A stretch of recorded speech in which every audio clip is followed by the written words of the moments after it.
Let's now turn to private credit and over the background of equity markets, which are regarded as stretched in terms of valuation. So where are the opportunities?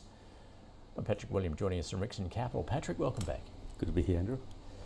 So if we take a look at domestic economic conditions, you're saying that is fertile ground for private capital. Why is that, private credit? For private credit, yeah, because if you look at the ASX 200, it's trading at about a 20 times forward PE multiple.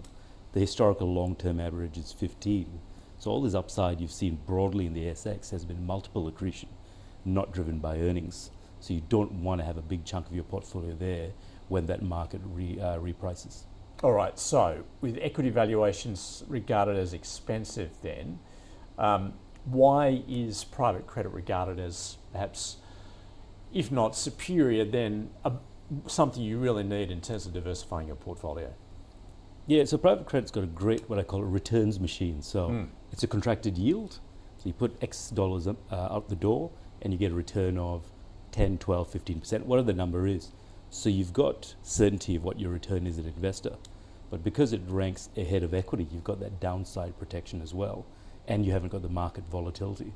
So that alone, when you compare against an equity market that is materially overvalued, gives you certainty of return, number one, and actual downside protection if there's a market correction.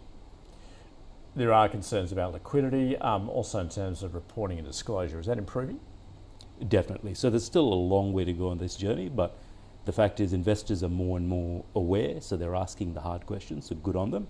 And ASIC's made it very clear they're looking at the space, so it's a clear signal to the market. You better smarten up before ASIC starts making actual regulation and shutting you down. Specifically into 2026, where are you seeing the opportunity? Which sort of sectors are you seeing where that opportunity for private credit? So the beauty of Australian private credit is the fact that there's still more demand for debt than there is supply, and that's how you get this very attractive risk-adjusted return. So where you'll get that best in private credit is in the corporate lending space. So whether it's writing debt in the SME space or the mid-sized corporate, so anything from $2 to say $50 million, because that scarcity of capital, you're going to get a very, very strong return. How do you regard the property space at the moment? Concerning, you know, they're just. Well, you paused and then you said concerning. Yeah. Look, I mean, what is it? And particularly with that background, I guess, potentially for rising interest rates. Look, from the investor's side, let's think about LVRs, right? So you buy a piece of land for $5 million, you get a report that says when you finish this beautiful housing development, it's worth 100. The developer borrows $50 million and tells investors you've got a 50% LVR on an as-if complete basis. It's a $5 million piece of land with a hole in it. The cost of construction's going up. There's a chance there's 1 or 2 rate rises this year. So you're banking on a speculative valuation an asset that will monetize in 2 to 3 years, and that doesn't happen. You might lose your shirt. Yeah, you're saying there's, particularly in the current environment where there's desperation to build. Yes. And perhaps there's increased risk as a result of that. There is, and the incentives are stacked against the investor because the investor puts the $50 million out the door. The fund manager makes a 3 to 4% upfront, so they've trousered the money.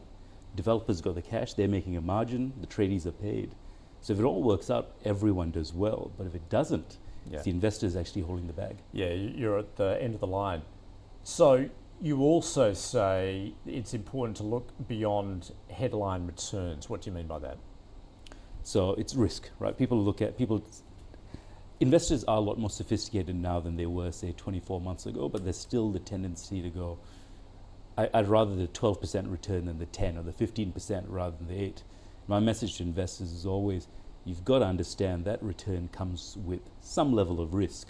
So it's still a good risk-reward proposition in Australia, but there's a reason someone's giving you, say, 15% and not 8. And if you're in retirement phase, can you wear a 5 to 10% capital loss? If you can't, you've got to move down that risk and reward curve.